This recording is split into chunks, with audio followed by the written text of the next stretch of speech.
in association with.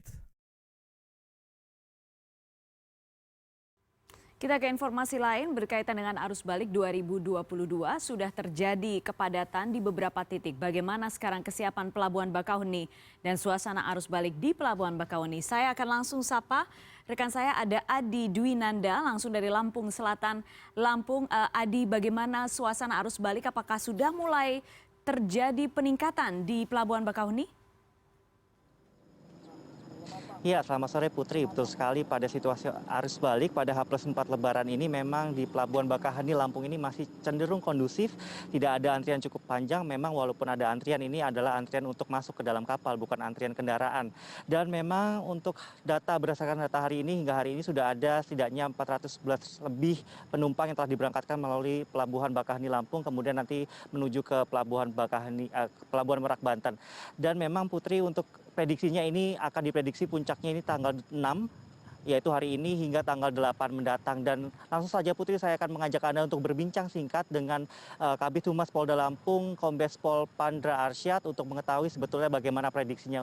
Ya, selamat sore Pak Pandra. Ya, selamat sore. Kalau kita misalkan prediksi ini akan terjadi pada tanggal hari ini, yaitu tanggal 6 hingga tanggal 8 ini, sebetulnya hingga hari ini bagaimana kondisinya, Ya, Pak? baik, jadi dapat kami laporkan bahwa operasi Ketupat Krakatau 2020 Polda Lampung tentunya di posko terpadu sudah kami catat. Dari mulai tanggal 5 selama 24 jam sampai tanggal 6 itu sudah tercatat lebih dari 111.211 penumpang ataupun kendaraan yang sudah melintas ke Pulau Jawa. Dan hari ini, hari Jumat tanggal 6 Mei 2022, dari pukul 8 pagi sampai petang hari ini pukul 16 ini sudah tercatat lebih dari 47.410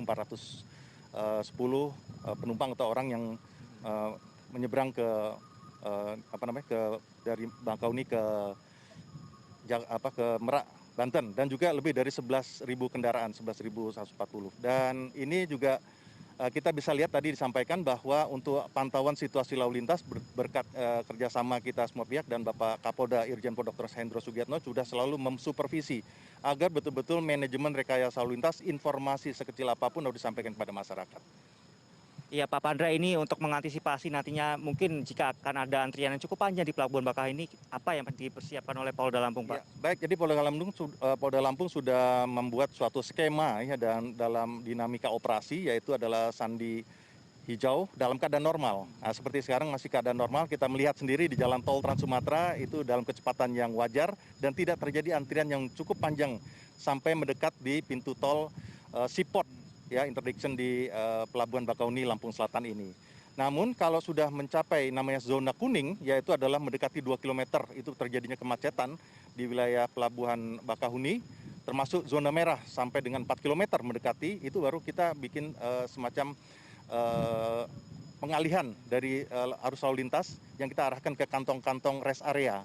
Ya, dari kantong rest area tersebut tentunya nanti kita bisa arahkan termasuk nanti tidak keluar dari Jalan Tol Trans Sumatera. Jadi tidak akan dikeluarkan dari jalan JTTS, Jalan Tol Trans Sumatera, dan tetap menunggu sampai betul-betul keadaan kembali hijau dan bisa diarahkan. Bahkan sudah ada alternatif, Bung Adi.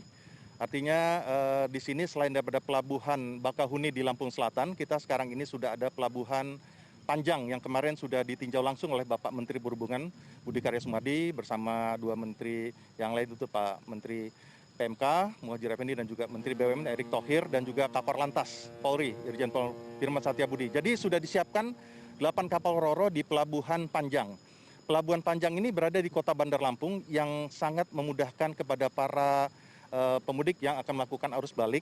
Ini memotong atau memangkas waktu sekitar 70 km menuju Lampung Selatan, dan ini sekaligus kita mempromosikan pariwisata di Lampung, sehingga dan harganya juga sama dengan tiket yang melalui Ferizi juga sama. Jadi ada dua alternatif. Jadi kepada para pemudik, silakan melanjutkan perjalanan Anda ke Pelabuhan Panjang, dan apabila Anda ingin mengisi e-Ferizi bisa di Jalan Tol Trans Sumatera di rest area 87, kemudian rest area 49 dan kilometer 20B yang mengarah ke Bakauheni, dan juga di arteri kami siapkan di 3 rumah makan. Oke, baik Pak Pandra, terima kasih atas waktunya Pak. Ya, Putri, demikianlah perbincangan kami dengan Kabid Humas Polda Lampung. Ini memang berdasarkan informasi dari Pandra begitu, ada beberapa skema ini termasuk adalah penyiapan pelabuhan cadangan yaitu di Pelabuhan Panjang untuk mengantisipasi lonjakan arus mudik yang diprediksi hari ini hingga tanggal 8 mendatang. Namun memang biasanya ini lonjakan akan terjadi pada malam hari hingga pagi hari. Namun kita akan saksikan Putri apakah memang lonjakan ini akan terjadi pada malam nanti hingga puncaknya tanggal 8 mendatang ataukah situasi arus balik ini cenderung landai begitu. Kita masih menunggu Putri hingga tanggal 8 mendatang. Putri. Baik, terima kasih Adi Dwinanda langsung dari Lampung Selatan di Pelabuhan Bakahuni. Terima kasih.